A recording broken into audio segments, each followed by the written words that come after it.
चलिए नेक्स्ट हम स्टार्ट कर रहे हैं एग्जाम्पल नंबर 1। बेसिक चीज़ें हमने कवर कर ली, थोड़ा सा हमने ब्रीफ में उसको सुन लिया, आपने देख लिया। अब हम लोग एग्जाम्पल स्टार्ट करते हैं एग्जाम्पल नंबर 1 और आगे कुछ ट्राई दिस के क्वेश्चन भी हमको डिस्कस करने जो भी आपके बुक में दिए हुए हैं। ये है पेज नंबर 30, पेज नंबर 31 में ट्राई दिस के क्वेश्चन भी हम लगाएंगे, पेज नंबर 32 के ट्राई दिस के क्वेश्चन भी हम लगाएंगे। उसके बाद फिर हम लोग ग्राफिकल मेथड स्टार्ट करेंगे और फिर ग्राफ बनाना सीखेंगे।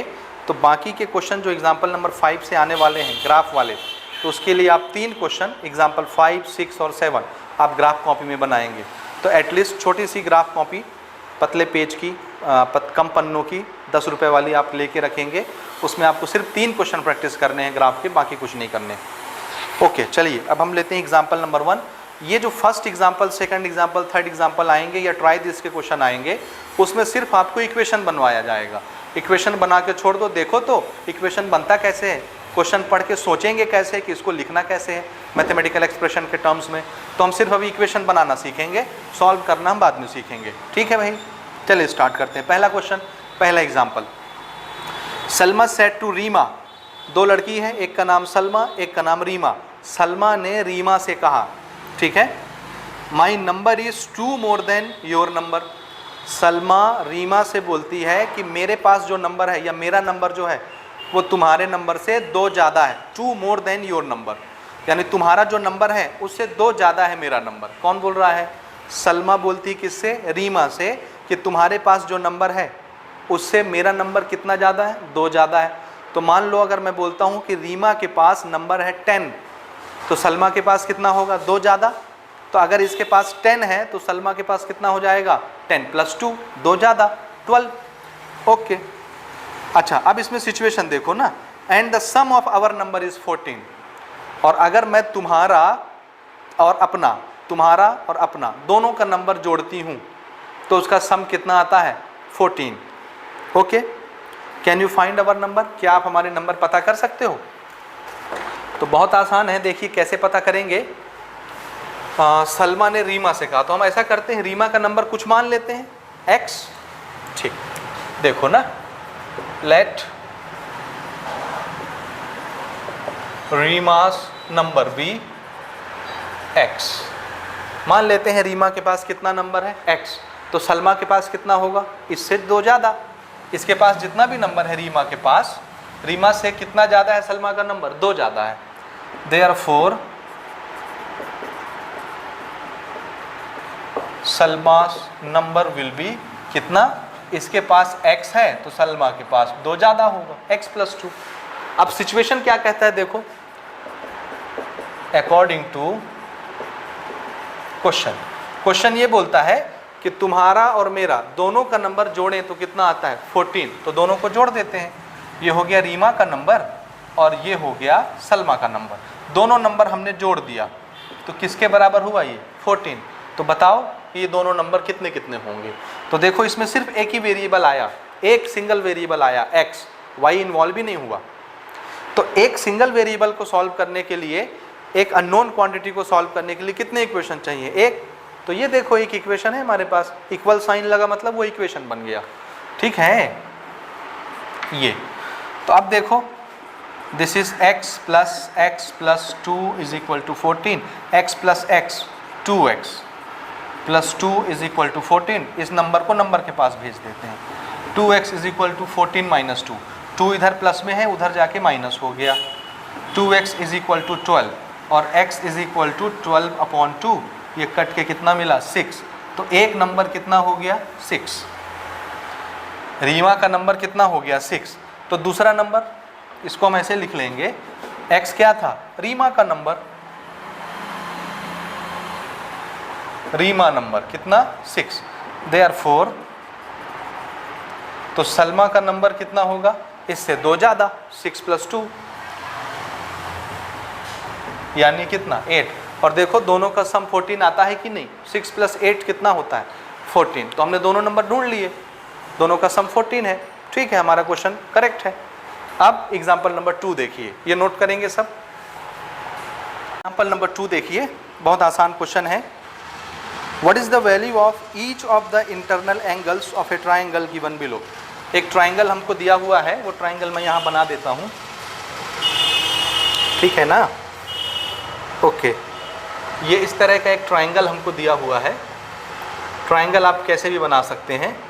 This is A B C, और अंदर में यहाँ पर एंगल लिखा हुआ है x, ये है x डिग्री प्लस 40 डिग्री, और ये है x प्लस 20, ये 40 है ना, 40 डिग्री। अब हमसे क्वेश्चन क्या पूछ रहा है, what is the value of each of the internal angle. एक ट्राइंगल के इंटरनल एंगल कितने होते हैं, तीन इंटरनल एंगल।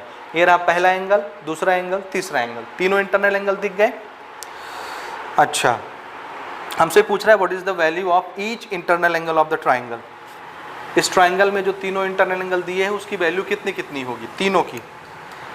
ओके, ये हमसे पूछ रहा है ना। चलिए हमारा जवाब क्या होगा, देखिए हमको ये पता है कि किसी भी ट्राइंगल के तीनों इंटरनल एंगल का सम 180 डिग्री होता है। आपने क्लास 9th में पढ़ा है, 9वें चैप्टर में स्ट्रेट लाइन एंड एंगल वाले में एक एंगल सम प्रॉपर्टी आती है ट्राइंगल की, कि sum of all interior angle of a triangle is 180 degree.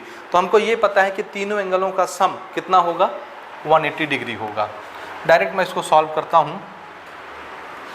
आप क्या लिखेंगे, वी नो दैट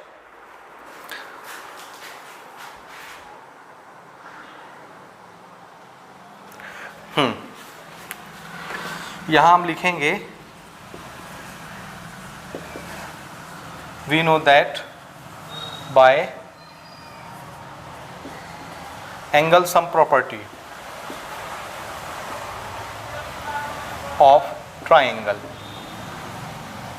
ट्राइंगल की एंगल सम प्रॉपर्टी क्या बताती है कि तीनों एंगल अगर जोड़ दें, angle A, angle B, angle C, तो ये किसके बराबर होता है, 180 डिग्री के बराबर होता है। तो एंगल ए बी सी दिया हुआ है, ये ए है, ये बी है, ये सी, लिख देते हैं। एंगल ए कितना है, x degree, angle B x plus 40 degree, और angle C x plus 20 degree, और इन तीनों का सम 180। देखिए सिर्फ x इन्वॉल्व हुआ, y नहीं आया। एक ही वेरिएबल है तो सॉल्व करने के लिए कितने इक्वेशन लगेंगे, एक equation. So x plus x plus x 3x plus 40 plus 20 60 is equal to 180। So 3x is equal to 180 minus 60। आप समझ रहे हैं, ये उधर जाके माइनस हो जाएगा। 3x इज इक्वल टू 180 में 60 चला गया 120, और x is equal to 120 divided by 3 कितना आया 40।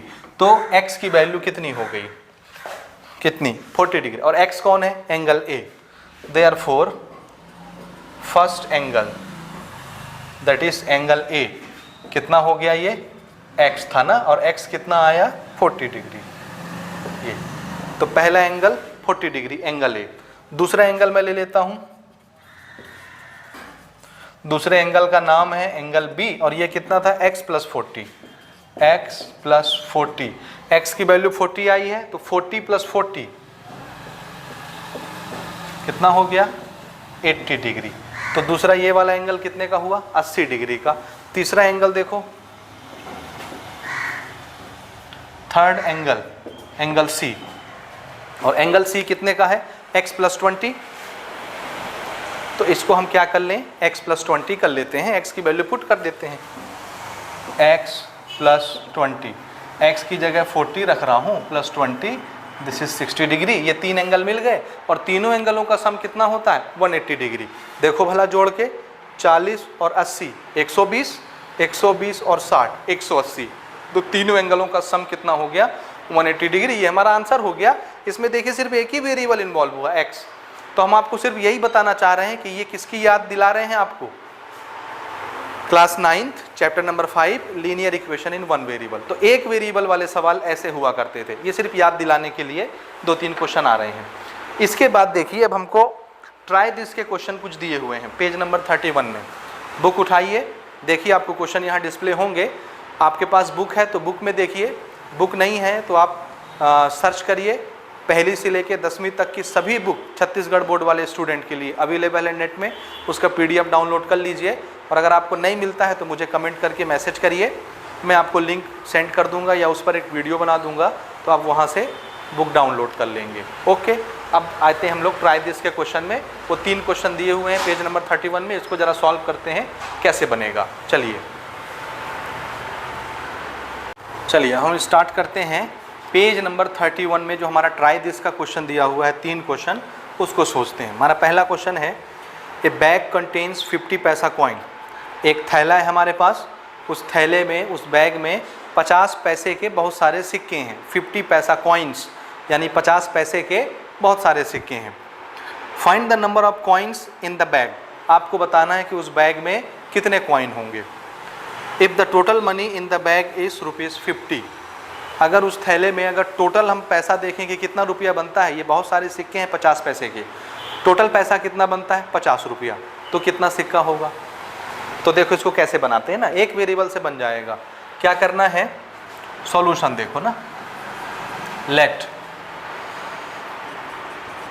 नंबर ऑफ 50 पैसा कॉइन बी x। मान लेते हैं 50 पैसे के कितने सिक्के हैं हमारे पास, x कुछ भी हो सकता है ना, 10 सिक्के, 20 सिक्के, 50 सिक्के, 100 सिक्के, 500 सिक्के, हमको नहीं पता कितने सिक्के हैं, तो हम क्या मान लें, x सिक्के हैं, x। ठीक है। अच्छा, अब 50 पैसे के x सिक्के हैं। थोड़ा सा ध्यान देना, हमको कीमत दी हुई है ना, टोटल थैले में जितना सिक्का है उसका कीमत कितना है, 50 रुपया कीमत दी हुई है। तो हम थोड़ा सा कीमत के बारे में सोचते हैं, थोड़ा ध्यान से सुनना। अगर 50 पैसे का सिर्फ एक सिक्का होता तो उसकी कीमत कितनी होती, 50 पैसा। 50 पैसे के 2 सिक्के होते तो कितनी कीमत होती, देख रहा ना, मैं इसको लिख के आपको दिखाता हूँ, देखना। अगर मान लो एक कॉइन होता 50 पैसे का, एक सिक्का, एक कॉइन, तो उसकी कीमत कितनी होती। देखो एक सिक्के की कीमत कितनी, 50 पैसा, और है कितना कॉइन, एक कॉइन, तो कीमत कितनी हो गई, 50 पैसा।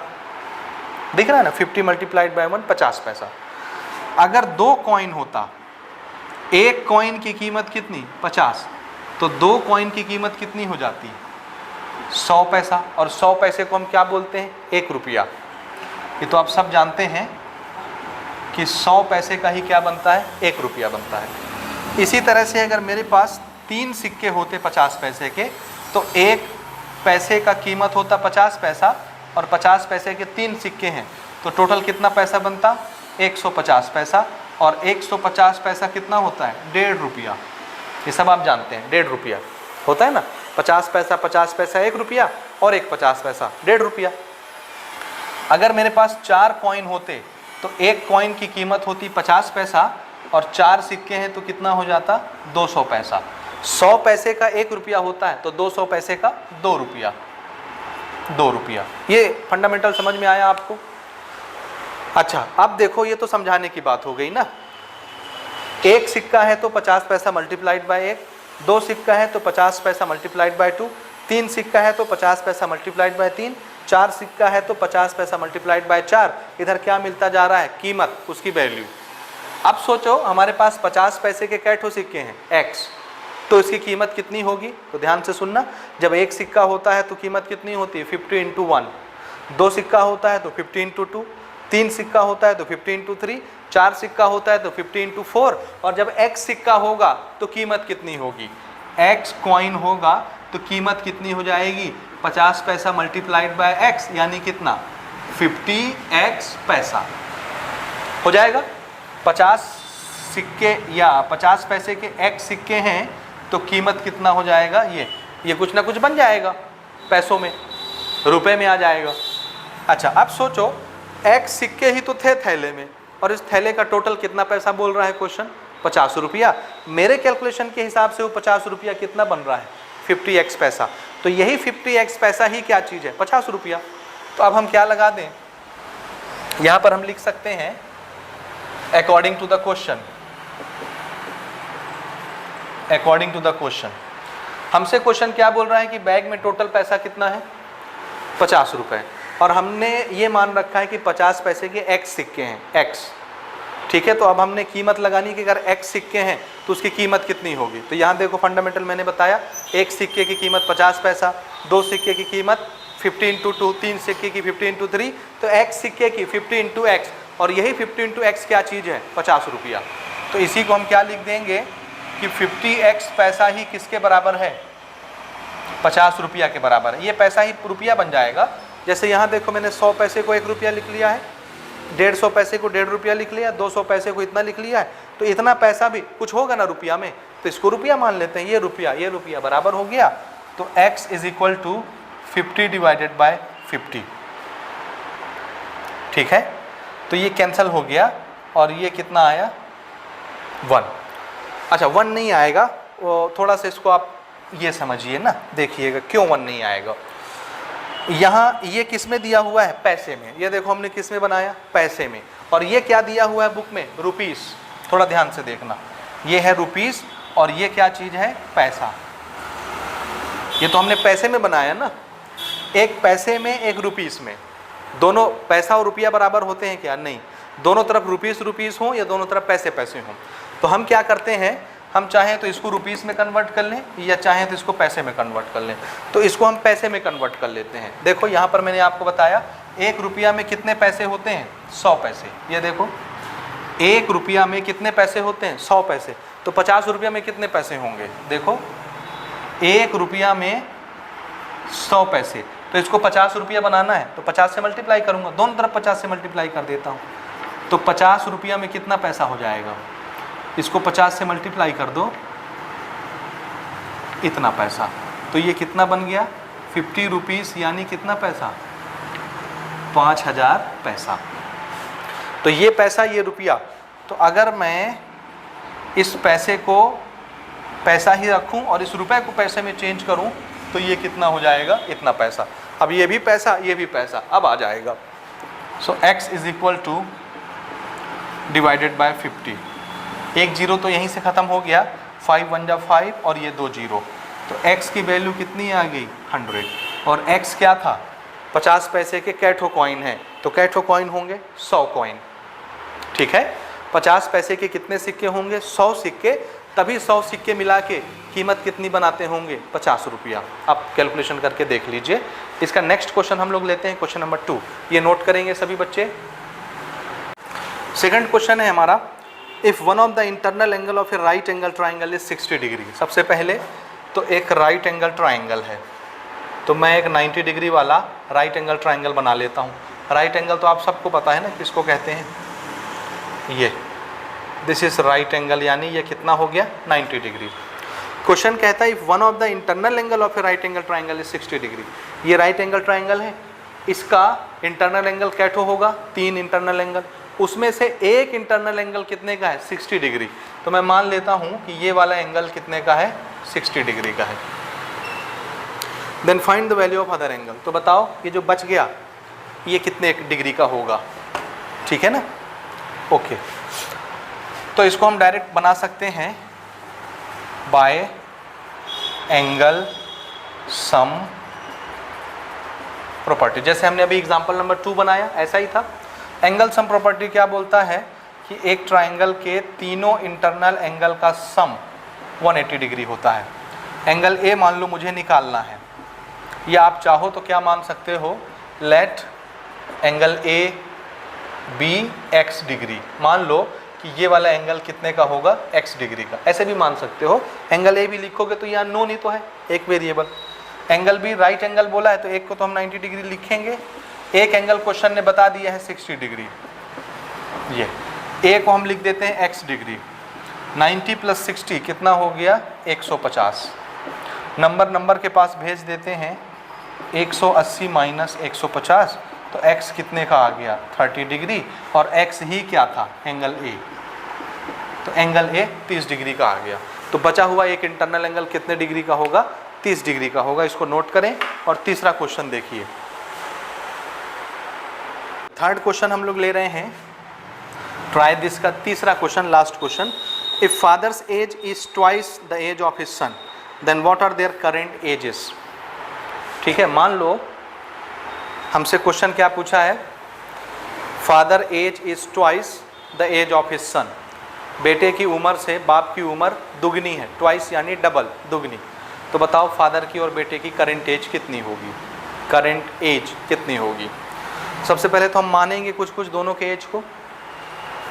तो अपन ऐसा करते हैं, let present age of son be x year. ध्यान से देखना ना, मैं मान लेता हूं बेटे की उम्र कितनी है x साल, तो फादर की उम्र कितनी है twice, double. Therefore present age of father will be कितना हो जाएगा, डबल। डबल यानी बेटा अगर x है तो बाप डबल, 2x हो गया। ये हो गया सिचुएशन। अब आपसे पूछा है प्रेजेंट एज बताओ, तो प्रेजेंट एज देखो ना, यहाँ भी x है, यहाँ भी x है। x की कोई एक वैल्यू रखोगे तो बेटे की भी उम्र पता चल जाएगी, बाप की भी उम्र पता चल जाएगी। तो इसको हम कैसे सॉल्व कर सकते हैं, देखो एक एग्जांपल ना, मान लो मैं x की जगह मान लो 10 लेता हूँ, मान लेता हूँ कि बेटा 10 साल का है, ठीक है। तो सन का एज कितना ले ले रहा हूँ मैं, 10 x साल, तो बाप का कितना हो जाएगा, डबल, यानी 20 ईयर, 20 ईयर, है ना। अगर मैं बेटे को 20 साल का लूंगा तो बाप कितने साल का हो जाएगा, डबल, 40 साल। बेटा 30 साल का होगा तो बाप कितने का हो जाएगा, 60 साल। आप समझ रहे हैं, डबल। यानी जो भी प्रेजेंटेज आप सन की रखेंगे, आप उसी के रिगार्डिंग डबल करके फादर का प्रेजेंटेज निकाल लेंगे। ये इसका उदाहरण हो गया, ठीक है। सो लिखेंगे क्या आंसर में, आंसर में आप ये लिखेंगे, bye putting the value of x we can find father's age, okay, या by putting any value in the age of son we get father's age also, क्योंकि हमारे पास कंडीशन है, एक अगर एक गुना है तो दूसरा उसका 2 गुना है, निकाल लेंगे। तो इसमें कोई डिप्लोमेटिक प्रॉब्लम नहीं है, इसको आप आसानी से बना सकते हैं। तो ये हो गया हमारा ट्राई दिस का क्वेश्चन। अब इसके बाद हम लोग लेते हैं एग्जाम्पल नंबर 3, 4, और इसमें हम आपको सिखाएंगे कि 2 वेरिएबल इन्वॉल्व करके इक्वेशन कैसे बनाते हैं। सिर्फ इक्वेशन बनाना है, सॉल्व नहीं करना है।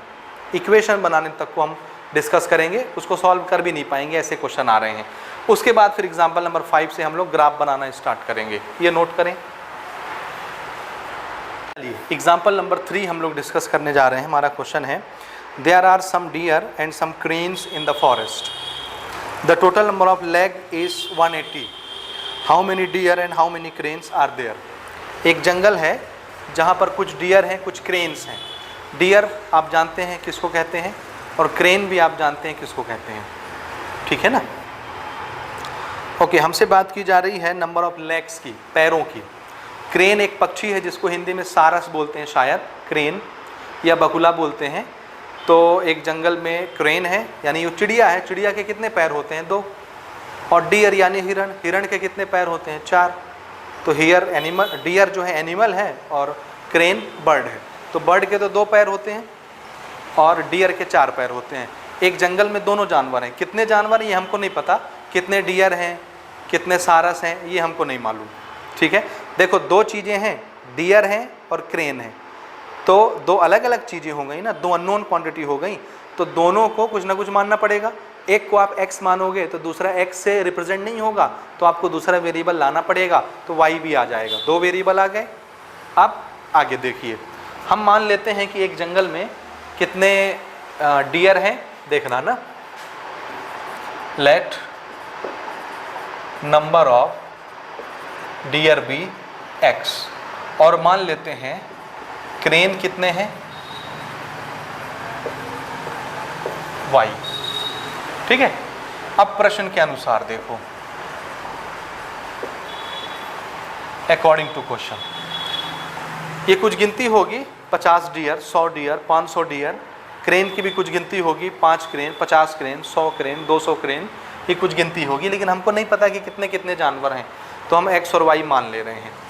अब हमको क्या पता है, ये देखो, हमको बोला गया है कि टोटल नंबर ऑफ लेग जब हम गिनते हैं, यानी एक ही जगह पर डियर भी खड़े कर दिए जाएं बहुत सारे, और क्रेन भी बहुत सारे खड़े कर दिए जाएं, और सबके पाँव गिने, तो टोटल कितने पाँव हमने गिने, 180, 180, ठीक है। अच्छा, आप देखो थोड़ा सा समझने वाली बात ना, एक डियर के कितने पाँव होते हैं, एक डियर के कितने पाँव होते हैं, 4 पैर, 4 लेग्स, ठीक है। और एक क्रेन एक क्रेन के कितने पैर होते हैं? 2 लेग्स। ये समझ रहे हो ना? एक हिरण के 4 पैर होते हैं और एक पक्षी के 2 पैर होते हैं। अब हमने टोटल पैर कितने गिने? 180। अब ये कैसे बनेगा? हमको इक्वेशन बनाना है खाली ना, सॉल्व नहीं करना है। कैसे बनेगा? देखो मेरे पास कितने डियर हैं? x deer. फिर से सोचना, एक डियर के कितने पैर? 4 पैर। तो 2 डियर के कितने पैर? 2 × 4 होंगे ना?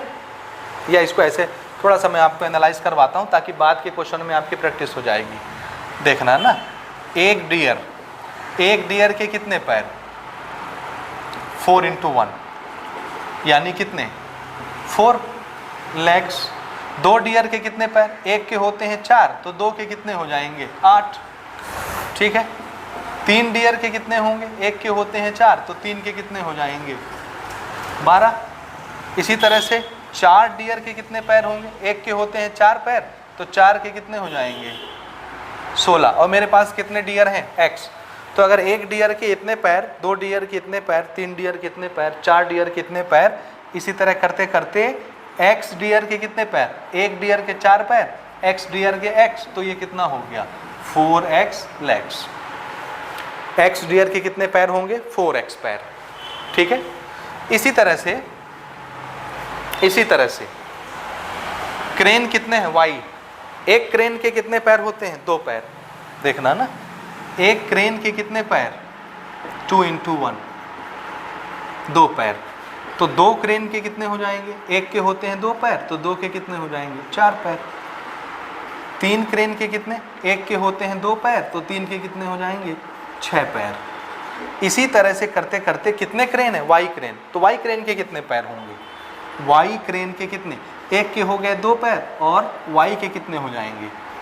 2y legs. ये समझ में आया? हमारे पास देखो कितने डियर थे? x डियर के टोटल पैर कितने हो गए? 4x। कितने क्रेन थे? y क्रेन के टोटल पैर कितने हो गए? 2y। और हमने सब मिला जुला के गिना, कितने गिना? 180। तो हम क्या गिन रहे हैं? देखो x डियर के पैर कितने हो जाएंगे टोटल? 4x। y क्रेन के कितने पैर हो जाएंगे? 2y। और दोनों का मिला के हमने कितना गिन लिया? 180। ये क्या बन गया? इक्वेशन। यही बनाना हमको सीखना है। अब इसमें देखो, इसको छोटा कर सकते हैं। देखो इसमें 2 है, इसमें भी 2 है, ये भी 2 से डिवाइड हो जाता है। ये सभी नंबर 2 से डिवाइड होने वाले हैं, तो सबको 2 से डिवाइड कर देते हैं। इसको 2 से डिवाइड करोगे तो ये 2x बन जाएगा। इसको 2 से डिवाइड करोगे तो 1y बन जाएगा। इसको 2 से डिवाइड करोगे तो ये 90 बन जाएगा। ये बन गया इक्वेशन, पहला इक्वेशन। और दूसरी सिचुएशन दी ही नहीं है तो दूसरा इक्वेशन बनेगा नहीं। ये सिर्फ इक्वेशन बना। अब इसको सॉल्व कर सकते हैं क्या? आंसर है नहीं। क्यों? क्योंकि 2 वेरिएबल आ रहा है और 2 वेरिएबल के लिए कितने इक्वेशन लगते हैं? 2। और दूसरा इक्वेशन बनाने के लिए कोई कंडीशन ही नहीं दिया है क्वेश्चन में, इसलिए दूसरा इक्वेशन नहीं बनेगा। और जब तक दूसरा इक्वेशन नहीं बनेगा हम उसको सॉल्व नहीं कर पाएंगे। तो इसको सॉल्व नहीं किया जा सकता। समझ गए ना? क्यों नहीं कर सकते, मैंने जवाब दे दिया। ये नोट करें। अब हम लोग बढ़ते हैं एग्जाम्पल नंबर 4 में। एग्जाम्पल नंबर 4 हम लोग डिस्कस कर रहे हैं। हमारा क्वेश्चन है, the cost of 1 copy and 2 pencil is 45 rupees. मैं 1 कॉपी और 2 पेंसिल लेता हूँ तो मुझे 45 रुपये का पड़ता है। तो इसको इक्वेशन हमको कैसे बनाएंगे? इसका इक्वेशन में कैसे लिखेंगे? 1 कॉपी और 2 पेंसिल हमने लिया। पेंसिल ही है, पेन है, पेंसिल। चलिए 45 रुपये का पड़ा। तो हम मान लेते हैं 2 चीज़ें हैं तो हमको 2 वेरिएबल तो मानना पड़ेगा। Late cost of 1 copy, 1 copy की कीमत कितनी? x रुपया। इसी तरह से कॉस्ट ऑफ 1 पेंसिल y रुपया। 1 पेंसिल की कीमत कितनी? y रुपया। ये हम मान लेंगे दोनों का 1 का कीमत। 1 कॉपी x रुपया का, 1 पेंसिल y रुपया का। अब क्वेश्चन क्या कहता है? देखो, अकॉर्डिंग टू क्वेश्चन, अगर 1 कॉपी की कीमत x रुपया है तो 1 कॉपी ही तो बोला है, तो ये हो गया x रुपया 1 कॉपी की कीमत। 1 पेंसिल की कीमत y रुपया है और बोला है 2 पेंसिल ले रहे हो आप, तो 2 पेंसिल की कीमत कितनी हो जाएगी? 1 की कीमत अगर y रुपया है तो 2 पेंसिल की कीमत 2y रुपया, 2y। और दोनों मिला करके आप कितना दे रहे हो? 45 रुपया। और बस यही तो बनाना था। ये बन गया इक्वेशन। अब हम आपसे पूछे कि इसको सॉल्व कर लोगे क्या, तो आपका जवाब होना चाहिए नहीं कर पाएंगे। क्यों नहीं कर पाएंगे? क्योंकि इसमें x और y दो वेरिएबल इन्वॉल्व हो रहे हैं, और मैंने पहले ही बता दिया कि दो वेरिएबल को सॉल्व करने के लिए दो इक्वेशन लगते हैं। दूसरा इक्वेशन कैसे बनेगा उसके लिए क्वेश्चन में कोई सिचुएशन नहीं बताई गई है। तो जब सिचुएशन नहीं है तो इक्वेशन नहीं बनेगा, और जब दूसरा इक्वेशन नहीं बनेगा तो ये सॉल्व होके x और y नहीं आएंगे। तो इसको सॉल्व नहीं किया जा सकता, लेकिन इक्वेशन तो बन गया ना, तो हमको सिर्फ इक्वेशन ही बनाना था, ये आप नोट करें। अब इसके बाद आपकी बुक में पेज नंबर 32 में कुछ ट्राई दिस के क्वेश्चन दिए हुए हैं, वो आपको प्रैक्टिस करने हैं, ठीक है। तो आप पहले बिना देखे अपने आप प्रैक्टिस करिए, और नहीं बनता है तो फिर आप यहाँ से हेल्प लीजिए, ठीक है। तो थोड़ा सा प्रैक्टिस करिए ट्राई दिस के क्वेश्चंस। इसके क्वेश्चन हम लोग डिस्कस कर रहे हैं। पेज नंबर 32 में दिया हुआ है हमारा ट्राई दिस। 5 क्वेश्चन पूछे गए हैं, पाँचों क्वेश्चन अपन बनाते हैं फटाफट। सबसे पहले तो आप बिना देखे इन क्वेश्चनों को प्रैक्टिस करिए, बन जाता है तो ठीक है मैच कर लीजिए, नहीं बनता तो फिर आप वीडियो देख के उसको बनाइए, ठीक है। पहला क्वेश्चन है the sum of any two number is 8। कोई भी दो नंबर का सम 8 होगा। तो हमको दो चीज बोला ना, दो नंबर, तो दोनों नंबर सोचने पड़ेंगे ना। तो देखो, let the two numbers be x and y। मान लेते हैं कि वो दो नंबर कौन से होंगे, x और y। According to the question, प्रश्न के अनुसार क्या कहता है प्रश्न, कि दोनों नंबरों का सम कितना होना चाहिए, 8। तो दोनों नंबर अगर मैं जोड़ूं तो कितना आएगा, 8। ये हमारा क्वेश्चन यहाँ सॉल्व हो गया, इक्वेशन बन गया। लेकिन इसको सॉल्व कर पाना बहुत मुश्किल है। सॉल्व करने के लिए मैं आपको एक छोटा सा एग्जांपल देता हूँ। अगर मान लो मैं x की जगह वैल्यू लेता हूँ 1, समझ रहे हो ना। अगर मैं पहला नंबर 1 लेता हूँ तो दूसरा नंबर कौन सा होगा, जिसका सम 8 होगा। तो आप यहाँ पुट करेंगे x plus y is equal to 8 में x पुट करेंगे 1 और y आपको मिल जाएगा 7। समझ रहे हैं? यानी एक नंबर अगर आप पुट कर दें, एक आपको पता चल जाए तो दूसरा आप खोज लेंगे।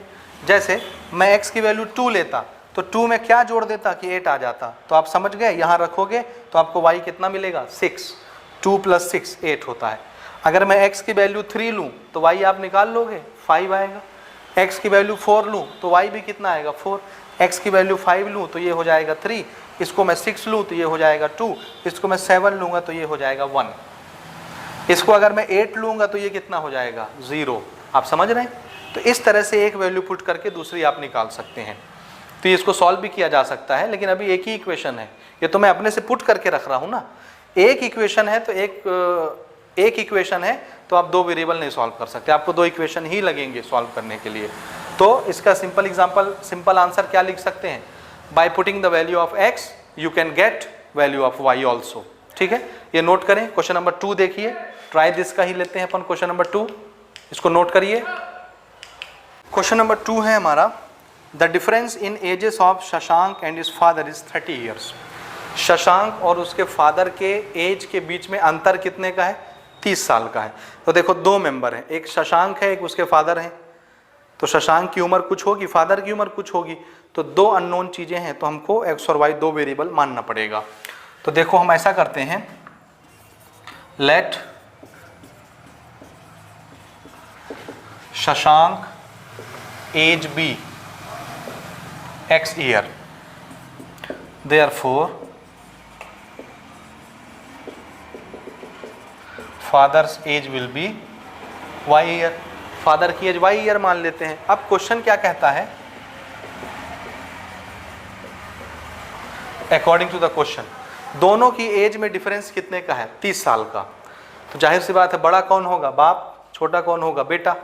तो बड़ी उम्र से छोटा उम्र जब आप घटाओगे तो कितना मिलेगा, 30 साल। तो बड़े से हमने छोटे का उम्र घटाया तो डिफरेंस कितना आया, दोनों की उम्र में डिफरेंस 30 साल। ये बन गया इक्वेशन। अब जैसे मैंने एग्जांपल नंबर 1 में, अभी इससे पहले वाले क्वेश्चन में, ट्राई दिस के फर्स्ट क्वेश्चन में आपको बताया कि x की वैल्यू आप पुट करते जाओ, उसी के हिसाब से y आपको मिलता जाएगा। ठीक है, जैसे अगर मैं x को रखता हूँ 1 ईयर, 1 साल, मान लो बेटा 1 साल का है, तो बाप कितने साल का होना चाहिए, ताकि दोनों की उम्र के बीच में डिफरेंस 30 साल का रहे। तो आप इस 1 को उधर भेजोगे, माइनस से ये उधर जाके प्लस हो जाएगा, 30 + 1 31। तो यानी y कितना आ जाएगा, 31। तो अगर बेटा 1 साल का है तो बाप कितने साल का हो जाएगा, 31 साल का, तभी तो 31 माइनस 1 कितना आएगा, 30 ईयर, तो डिफरेंस 30 का रहेगा। तो इसमें भी आपका जवाब वही रहेगा, by putting the value of x we can get the value of y also. ठीक है, ये नोट करें। क्वेश्चन नंबर 3 देखिए। क्वेश्चन नंबर 3 हम लोग डिस्कस करते हैं, ट्राई दिस का। हमारा क्वेश्चन है, ए bag has of ₹1 and ₹5 coins. एक बैग है, उसमें 1 रुपये के सिक्के हैं और 5 रुपये के सिक्के हैं। कितने हैं ये हमको आगे बता रहा है। The total number of coin is 100। ठीक है, टोटल कॉइन बताया है, लेकिन ये नहीं बताया है कि 1 रुपये के कितने सिक्के हैं और 5 रुपये के कितने सिक्के हैं। लेकिन ये बताया जा रहा है कि उस थैले में जितने भी सिक्के हैं, टोटल नंबर ऑफ कॉइन कितने हैं, 100। ठीक है, तो ऐसा करते हैं, अपन मान लेते हैं, let number of 1 rupee coin be x and number of 5 rupees coin be y। मान लेते हैं 1 रुपये के कितने सिक्के हैं x, y रुपये के कितने, 5 रुपये के कितने सिक्के हैं y। तो प्रश्न के अनुसार अकॉर्डिंग टू क्वेश्चन, दोनों सिक्के जब हम काउंट करते हैं तो टोटल कितना आता है, 100। 1 रुपये के x सिक्के हैं, 5 रुपये के y सिक्के हैं, दोनों मिला करके ही तो 100 सिक्के बनते हैं। ये बन गया इक्वेशन। लेकिन इसको सॉल्व नहीं कर सकते हम ना, मैंने जवाब दे दिया इसके पहले के क्वेश्चन में। तो आप इसको समझेंगे और इसको बनाएंगे। अगला क्वेश्चन हम लोग लेते हैं, क्वेश्चन नंबर 4। ये इसी तरह है, क्वेश्चन नंबर 4, क्वेश्चन नंबर 5, पूरा ये ट्राई दिस, सिर्फ आपसे इक्वेशन ही बनवा रहा है। अब आप क्या करोगे, अपनी मर्जी से x रखो, y निकल आएगा, y रखो, x निकल आएगा। मान लो मैं बोलता हूं कि 10 सिक्के हैं, ध्यान से समझना, 1 रुपया के 10 सिक्के हैं, 1 रुपया के 10 ठो सिक्के हैं, तो 5 रुपया के क्या ठो सिक्के होंगे। ये 10 सिक्के कहाँ चले जाएंगे, उधर माइनस होने। 100 माइनस 10 कितना आएगा, 90। तो ये 5 रुपया के क्या ठो सिक्के बनेंगे, 90 सिक्के बनेंगे। ऐसे x की वैल्यू पुट करते जाएंगे आप, y निकलता जाएगा। 1 रुपया का सिक्का आप अपने मर्जी से पुट कर दीजिए, तो 5 रुपये का सिक्का आपको मिलता जाएगा उसके हिसाब से, जबकि दोनों का सम 100 सिक्के हैं। Question number 4। नंबर 4 बोलता है हमारा, the cost of 3 pens and 4 copies is 105। अभी अभी आपने एक एग्जाम्पल बनाया ना, example number 4, same to same वैसा ही है। The cost of 3 pen and 4 copies 105। 3 pen और 4 कॉपी। तो हमको क्या करना है, सबसे पहले एक पेन की कीमत कुछ मान लेनी है, एक कॉपी की कीमत कुछ मान लेनी है। लेट कॉस्ट ऑफ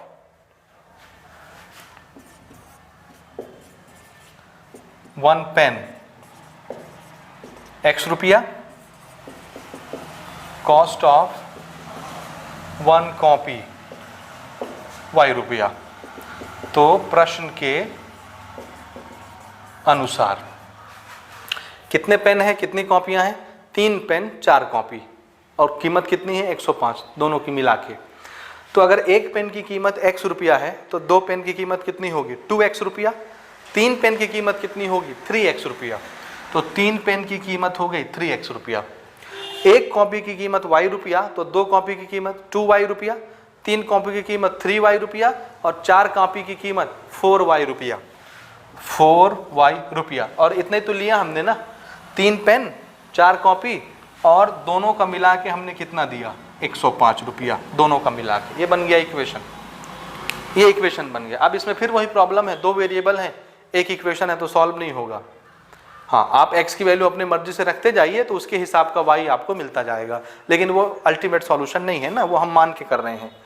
ठीक है, कोई बात नहीं, मैंने इसके एक्सप्लेनेशन पहले ही दे दिया। एक और 5वां क्वेश्चन इसका देख लेते हैं, फिर हम चलेंगे ग्राफ बनाने की तरफ, ग्राफिकल मेथड डिस्कस करेंगे। क्वेश्चन नंबर 5 है, a farm has some hens and some cows. एक फार्म है जहाँ जानवर पालते हैं, उसको फार्म हाउस भी बोलते हैं, फार्म भी बोलते हैं, फार्म भी बोलते हैं। तो एक फार्म है जिसमें कुछ हेन्स हैं यानी मुर्गियाँ और कुछ काउस हैं, and the number of leg is 60। ये फिर से वही सवाल आ गया जो हम एग्जाम्पल नंबर 3 में डिस्कस कर रहे थे। तो अगर आपने एग्जाम्पल नंबर 3 बना लिया अच्छे से देख के, तो आप ये भी बना लोगे। कुछ हैन हैं और कुछ काऊ हैं, लेकिन हमको नहीं पता कितने हैं।